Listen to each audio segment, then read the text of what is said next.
ਉਹ ਤੇ ਮੁਲਕ ਹੀ ਸਾਰਾ ਹਿੰਦ ਦਾ। ਉਹਨੇ आख्या भाई कोई नहीं गल तू टुर, ਉਹ माई का वहम ना जाए। मौला अली सरकार फरमाते ने भाई पिछा ध्यान मार। हाँ जो पिछा ध्यान मारिया तो नव नव गल के नांगे बतैरा मुंडे। तो उन्हें आख्या हुण खैर थल्ला हुण असीं जित लांगे। उन्हें फिर इत्थे आके जंग की वो जी फौज नाल आई सी ना, क्योंकि यह बंदे भी वडेरे ने, मैं भी इत्थों के रहने वाला, साडे तो वडेरे भी बंदे हो गुजरे ने, असीं पुछदे लगे आए हाँ। लेकिन इन्हां दे मतलब नहीं किसी दस्सिया क्या कौन ने ते कित्थों आए, किहड़ी हस्ती है। इन्हां दे नां दा भी नहीं किसी नूं पता इन्हां दा नां की है। इन्हां दे रोड तो ना रोड़ी शाह पै गया कि किसी अल्लाह वाले नूं आख्या ने कि जिहड़ा इत्थों रोड लैके गल बन्नेगा ना ओनूं आ जिहड़ा कई तरैया आंदे ने ते कई वारी दा बहार आंदे ने, ओहदा खत्म हो जाएगा। वो फिर बाबा रोड़ी वाला बाबा, वो फिर ना बाबे रोड़ी शाह सरकार का पक्का हो गया। ये होर भी है ने इस तरह के बजुर्ग बड़े जे लेटे जिन्हों के अगे पिछे का नहीं किसी को पता। वो है यानी कि मदीने शरीफ की जमात आई उन्होंने नाल जिहड़े लाहौर शरीफ हजरत दाता गंज बख्श सरकार, इधर पीर मुलक अली सरकार सन, उन्हें टिब्बे ते डेरा लाया जी। ते उगो कहंदा एक मलवाना सी, वो सरकार की ड्यूटी देंदा सी इत्थे, पर ड्यूटी उन्हें उदों शुरू की है जदों माई रास्ती वाला काम बनिया, उदों पहला उन्हें आख्या करवा वालियो तुसीं इत्थों दी पुत्रो जांदी जाओ ते सानूं भी कोई लप कुदो ते दे दिया करो, कोई चाह शाह असीं भी मासा कढा के पी लईए। उन्हें आख्या अगर असीं राह विच किसे नूं दुध दईए ना ते साडियां मझां जिहड़ियां ने ओह खून देण लग पए। उन्हें आख्या सानूं दुध देण नाल नहीं खून लगा ते तुसीं दे छड़ो सानूं लप दो। उन्हें आख्या नहीं जी हाँ नहीं देना। उन्हें आख्या अगर तुहां नहीं ना देना तो वहा ही छड़ो। वो एक माई ने कुप्पी का उताना ढक्कन चुकया तो बाबे दी वेख के ना तो उन्हें इस तरह उंगल विच मारी। उन्हें आख्या जाओ ला उत्थे गया, उत्थे जिस घड़ी जाके तो उन्होंने दुध पाया जिहड़ी भी शह च पाते सन, तो जो वह ढक्कन खोलिया तो वेख्या तो खून बनिया। उन्हें आख्या यह काम क्यों होया तो किस तरह होया। उन्हें दसिया जी इस तरह बजुर्ग ने उत्थे बैठे उन्हें साडे कोल दुध मंगया सी ते दुध असां नहीं सी दिता। तो उन्हें आख्या वहा ही चलो, तो उन्हें उंगली पा के इंज करके किया। उन्हें आख्या कोल तला से, उन्हें आख्या ये तला। वो राजा सल जिहड़ा सी उहदी बेटी का नाम सी माई, उहदा नाम सी रासती। वो सुबह उठे नाल ज़ाहिर है कि फिर बादशाह सी वो नाल गोलियां शोलियां वो लगियां अपना सैर कर। वो सैर करदे करदे उन्हें वेख्या विच ते वो फुल पिया तरे। वो जिहड़ा दुध रोड़िया सी, वो दुध रुड़िया वो फुल बन गया तलाऽ दे विच। उन्हें राणियां गोलियां नूं आख्या फुल बड़ा खूबसूरत है फड़ो, लेकिन वो ज्यों ज्यों वगाउण फुल लगा गया। उन्हें आख्या भला तू वगाओ। जो वो वगाई जो फुल वो बंद आना शुरू हो गया। तो वो आदत होंगी है फुल फड़ के सुंघण की। वो जो उन्हें फुल सुंघिया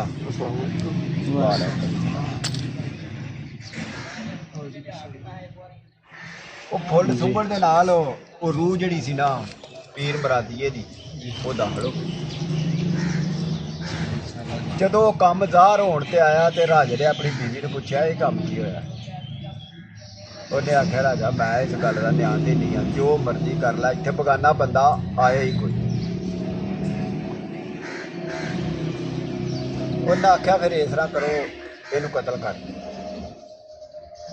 बीवी उसकी आखी गल ये जाने मालक ये की रास लिहाजा इनू अपनी चूल चो कढ़ छड़ी ये ना इस तरह।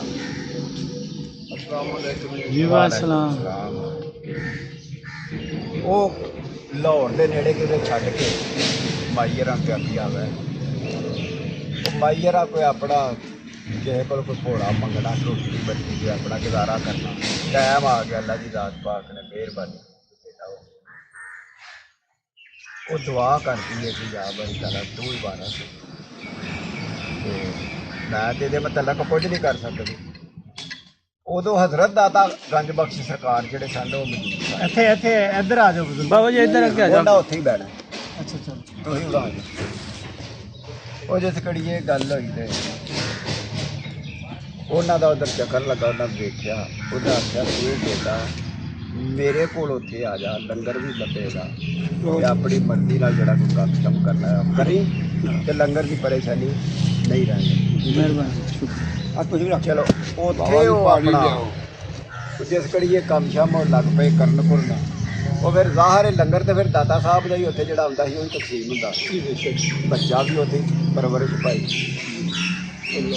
ਸਰਕਾਰ ਫਰਮਾਨ ਲੱਗੇ ਇਹਨੂੰ ਲੈ ਜਾਓ ਉੱਧਰ। ਉਹਨਾਂ ਨੂੰ ਤੇ ਨਹੀਂ ਨਾ ਪਤਾ ਇਸ ਗੱਲ ਦਾ ਕਿ ਕੀ ਮਾਮਲਾ ਬਣਿਆ, ਲੇਕਿਨ ਉਹਨਾਂ ਆਖਿਆ ਤੁਸੀਂ ਸਿਆਲਕੋਟ ਆ ਜਾਓ। ਇਹ ਰਾਜਾ ਰਸਾਲੂ ਉਦੋਂ ਪਿਆ ਪਵਾਉਂਦਾ ਸੀ ਕਿਲ੍ਹਾ, ਤੇ ਕਿਲ੍ਹਾ ਖਲੋਂਦਾ ਨਹੀਂ ਸੀ। ਉਸ ਕਸ਼ਮਕਸ਼ ਦੇ ਵਿੱਚ ਮਾਈ ਹਰੀ ਬੱਚਾ ਚੁੱਕਿਆ ਤੇ ਉਹ ਇੱਥੇ ਆ ਗਿਆ। ਇੱਥੇ ਆ ਕੇ ਰਹਿਣ ਬਹਿਣ ਲੱਗ ਪਿਆ। ਇੱਥੇ ਐਲਾਨ ਹੋਇਆ ਸੀ ਕਿ ਨਜੂਮੀਆਂ ਆਖਿਆ ਕਿ ਮੋਮਨ ਬੰਦਾ ਹੋਵੇ ਤੇ ਉਹਦਾ ਸਿਰ ਵਿੱਚ ਦਿੱਤਾ ਜਾਏ ਤੇ ਕਿਲ੍ਹਾ ਠਹਿਰੇਗਾ, ਵਰਨਾ ਨਹੀਂ ਖਲੋਣ ਲੱਗਾ। ਉਹਨਾਂ ਆਖਿਆ ਹੁਣ ਮੋਮਨ ਕਿੱਥੋਂ ਲੱਭੀਏ, ਸਾਰੀ ਹਿੰਦੇ ਇੱਥੋਂ ਮੋਮਨ ਲੱਭਣਾ ਬੜਾ ਔਖਾ ਹੈ। ਚਲੋ ਅੱਲਾ ਦਾ ਕਰਨਾ ਇਸ ਤਰ੍ਹਾਂ ਹੋਇਆ ਕਿ ਉਹ ਨਜੂਮੀਏ ਨੇ ਨਿਸ਼ਾਨੀਆਂ ਦੱਸੀਆਂ, ਟਾਈਮ ਦੱਸਿਆ ਕਿ ਇਸ ਟਾਈਮ 'ਚ ਉਹਨੇ ਲੱਭਣਾ। ਜੇ ਤੂੰ ਆਪਣਾ ਘੋੜਾ ਭਜਾ ਲਓ। ਉਹ ਆਪਣਾ ਇਸ ਕੋਸ਼ਿਸ਼ ਦੇ ਵਿੱਚ ਜਾਰੀ ਰਹੇ। ਉਹ ਇੱਕ ਟਾਈਮ ਆਇਆ ਤੇ ਆਪ ਸਰਕਾਰ ਵੀ ਪਏ ਵੁਜ਼ੂ ਕਰਨ, ਉਹਨਾਂ ਫੜ ਲਿਆ ਕੇ ਰਾਜੇ ਦੇ ਪੇਸ਼ ਕਰ ਦਿੱਤਾ ਤੇ ਉਹ ਨਜੂਮੀਆਂ ਆਂਦਾ ਇਹੀ ਬੰਦਾ। ਉਹਨੇ ਆਖਿਆ ਬਈ ਤੇਰਾ ਸਿਰ ਹੈ ਐਸ ਨੀਂਹ ਦੇ ਵਿੱਚ ਰੱਖਣਾ ਹੈ, ਸਾਡਾ ਕਿਲ੍ਹਾ ਤਾਂ ਖਲੋਣਾ। ਪੀਰ ਮਰਾਦੀ ਆਖਿਆ ਮੇਰੀ ਚੀਚੀ ਦੀ ਰੱਤ ਨਹੀਂ ਲਵੋ, ਤੁਹਾਡਾ ਕਿਲ੍ਹਾ ਕਿਆਮਤ ਤੱਕ ਵੀ ਨਹੀਂ ਡੋਲਣ ਲੱਗਾ। ਨਜੂਮੀਏ ਆਖਿਆ ਜਿਹਦੀ ਚੀਚੀ ਦੀ ਤਾਕਤ ਹੈ ਚੇਨੀ ਕੋ ਰਾਤ ਤੇ ਸਿਰ ਦਿੱਤਿਆਂ ਕਿੰਨਾ ਕੁ ਹੋਵੇ ਦਾ ਮਕਾਨ। ਤੇ ਸੁਣਨ ਵਾਲਾ ਗੱਲ ਕੋਈ ਨਹੀਂ ਸੀ। ਉਹ ਫਿਰ ਉਹਨਾਂ ਦਾ ਸਿਰ ਜਿਹੜਾ ਹੈ ਉਹ ਜੁਦਾ ਕਰ ਲਿਆ। ਮਾਈ ਰੋਣ ਲੱਗ ਪਈ। ਉਹ ਕਿਸੇ ਬੰਦੇ ਆਖਿਆ ਉਹਨੂੰ ਕਿ ਪੀਰ ਮੁਲਕ ਵਾਲੀ ਇਹ ਉੱਗੋ ਕੀ ਟਿੱਬੇ ਤੇ ਉਹਦਾ ਜਾ ਕੇ ਤਰਲਾ ਕਰ, ਇੱਥੇ ਤੇਰੀ ਮਦਦ ਵਧਾ ਤੇ ਕਿਸੇ ਨਹੀਂ ਕਰਨੀ। ਉੱਥੇ ਟੁਰ ਕੇ ਉਹ ਆਖਣ ਲੱਗੇ ਮਾਈ ਜੀ ਪਿੰਡਾ ਤੁਹਾਡਾ ਹੀ ਮਕਾ ਛੱਡਨੇ ਆ ਤੇ ਉਹਨੂੰ ਜਾ ਕੇ ਫਰਿਆਦ ਕਰ ਲਓ। ਉਹ ਆਖਣ ਲੱਗੇ ਕਿੱਥੇ? ਉਹਨਾਂ ਆਖਿਆ ਮਦੀਨੇ ਸ਼ਰੀਫ। ਉਹ ਫਿਰ ਆਪ ਸਰਕਾਰ ਨੇ ਮਿਹਰਬਾਨੀ ਕੀਤੀ, ਪੀਰ ਮੁਲਕ ਵਾਲੀ ਸੱਚੀ ਸਰਕਾਰ, ਤੇ ਉਹਨਾਂ ਮਾਈਅਰਾਂ ਨੂੰ ਮਦੀਨੇ ਘੱਲ ਦਿੱਤਾ। ਉਹਨਾਂ ਆਖਿਆ ਅੱਖਾਂ ਮੀਟ 2 ਮਿੰਟਾਂ ਬਾਅਦ ਖੋਲੀ ਤੇ ਤੂੰ ਉਹਨਾਂ ਦੀ ਬਾਰਗਾਹ 'ਚ ਟੁਰ ਜਾਏਗੀ, ਬਾਰਗਾਹ 'ਚ ਟੁਰ ਜਾਏਗੀ, ਕਿਧਰੋਂ ਪੁੱਛਣ ਦੀ ਵੀ ਨਹੀਂ ਲੋੜ ਪੈਣੀ। ਜੀ ਬੇਸ਼ੱਕ। ਉਹ ਫਿਰ ਆਪ ਸਰਕਾਰ ਉਹ ਤੋਂ ਟੁਰੇ ਉਹ ਤੇ ਮੁਲਕ ਹੀ ਸਾਰਾ ਹਿੱਲਦਾ। ਉਹਨਾਂ ਆਖਿਆ ਬਾਈ ਕੋਈ ਨਹੀਂ ਗੱਲ ਤੇ ਟੁਰ, ਉਹ ਮਾਈ ਦਾ ਵਹਿਮ ਨਾ ਜਾਏ। ਮੌਲਾ ਅਲੀ ਸਰਕਾਰ ਫਰਮਾਉਂਦੇ ਨੇ ਬਾਈ ਪਿਛਾ ਧਿਆਨ ਮਾਰ। ਹਾਂ ਜਦੋਂ ਪਿਛਾ ਧਿਆਨ ਮਾਰਿਆ ਤੇ ਉਹ 9 ਗਜ ਦੇ ਨਾਂਗੇ ਮਤੈਰਾ ਮੁੰਡੇ ਤੇ ਉਹਨਾਂ ਆਖਿਆ ਹੁਣ ਖੈਰ ਸੱਲਾ ਹੁਣ ਅਸੀਂ ਜਿੱਤ ਲਾਂਗੇ। ਉਹਨਾਂ ਫਿਰ ਇੱਥੇ ਆ ਕੇ ਜੰਗ ਕੀਤੀ ਸੀ। ਉਹ ਜਿਹੜੀ ਫੌਜ ਨਾਲ ਆਈ ਸੀ ਨਾ, ਕਿਉਂਕਿ ਇਹ ਬੰਦੇ ਵੀ ਵਡੇਰੇ ਨੇ, ਮੈਂ ਵੀ ਇੱਥੋਂ ਦੇ ਰਹਿਣ ਵਾਲਾ, ਸਾਡੇ ਤੋਂ ਵਡੇਰੇ ਵੀ ਬੰਦੇ ਹੋ ਗੁਜ਼ਰੇ ਨੇ, ਅਸੀਂ ਪੁੱਛਦੇ ਲੱਗੇ ਆਏ ਹਾਂ, ਲੇਕਿਨ ਇਹਨਾਂ ਦੇ ਮੁਤਲਕ ਨਹੀਂ ਕਿਸੇ ਦੱਸਿਆ ਕਿ ਕੌਣ ਨੇ ਤੇ ਕਿੱਥੋਂ ਆਏ, ਕਿਹੜੀ ਹਸਤੀ ਹੈ। ਇਹਨਾਂ ਦੇ ਨਾਂ ਦਾ ਵੀ ਨਹੀਂ ਕਿਸੇ ਨੂੰ ਪਤਾ ਇਹਨਾਂ ਦਾ ਨਾਂ ਕੀ ਹੈ। ਇਹਨਾਂ ਦੇ ਰੋਡ ਤੋਂ ਨਾਂ ਰੋੜੀ ਸ਼ਾਹ ਪੈ ਗਿਆ ਕਿ ਕਿਸੇ ਅੱਲਾ ਵਾਲੇ ਨੂੰ ਆਖਿਆ ਉਹਨੇ ਕਿ ਜਿਹੜਾ ਇੱਥੋਂ ਰੋਡ ਲੈ ਕੇ ਗਲ ਬੰਨੇਗਾ ਨਾ ਉਹਨੂੰ ਆ ਜਿਹੜਾ ਕਈ ਤਰਈਆ ਆਂਦੇ ਨੇ ਤੇ ਕਈ ਵਾਰੀ ਦਾ ਬਹਾਰ ਆਂਦੇ ਨੇ, ਉਹਦਾ ਖਤਮ ਹੋ ਜਾਏਗਾ। ਉਹ ਫਿਰ ਬਾਬਾ ਰੋੜੀ ਵਾਲਾ ਬਾਬਾ, ਉਹ ਫਿਰ ਨਾਂ ਬਾਬੇ ਰੋੜੀ ਸ਼ਾਹ ਸਰਕਾਰ ਦਾ ਪੱਕਾ ਹੋ ਗਿਆ। ਇਹ ਹੋਰ ਵੀ ਹੈ ਨੇ ਇਸ ਤਰ੍ਹਾਂ ਦੇ ਬਜ਼ੁਰਗ ਬੜੇ ਜਿਹੇ ਲੇਟੇ ਜਿਨ੍ਹਾਂ ਦੇ ਅੱਗੇ ਪਿੱਛੇ ਦਾ ਨਹੀਂ ਕਿਸੇ ਨੂੰ ਪਤਾ। ਉਹ ਹੈ ਯਾਨੀ ਕਿ ਮਦੀਨੇ ਸ਼ਰੀਫ ਦੀ ਜਿਹੜੀ ਜਮਾਤ ਆਈ ਉਹਨਾਂ ਦੇ ਨਾਲ ਜਿਹੜੇ ਜੀ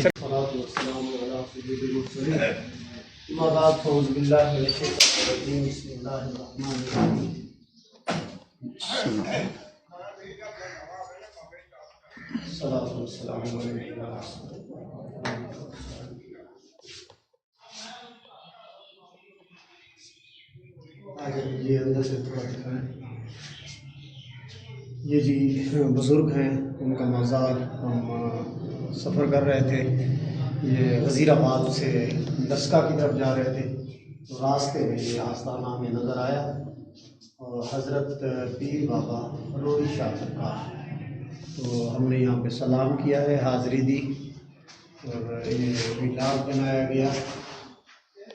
سائیں عبدالنبی بھی ہمارے ساتھ موجود ہیں، اور یہ بہت زبردست ہو جاتا ہے کہ جب آپ سفر کر رہے ہوتے ہیں اور آپ روڈ سے باہر کی طرف دیکھتے ہیں اور کہیں اگر آپ کو مثال کے طور پر کوئی دربار شریف نظر آتا ہے اور آپ وہاں کچھ دیر کے لیے اسٹے کر لیتے ہیں اور وہاں کچھ ولاگ بناتے ہیں تو اس کی بڑی بے شمار برکتیں حاصل ہوتی ہیں۔ تو یہ دربار شریف کی زیارت کروائیں، ہم نے یہاں حاضری دی ہے۔ سائیں جی کیسا محسوس کر رہے ہیں آپ؟ یہ ادھر سے نا آپ سامنے آ جائیں۔ جی بالکل جی، بزرگوں کا جیسے باہر بزرگوں سے آپ نے سنا کہ یہ مولا علی سرکار کی جماعت کے لوگ ہیں جو مسلمانوں کی امداد کے لیے یہاں سیالکوٹ تشریف لائے۔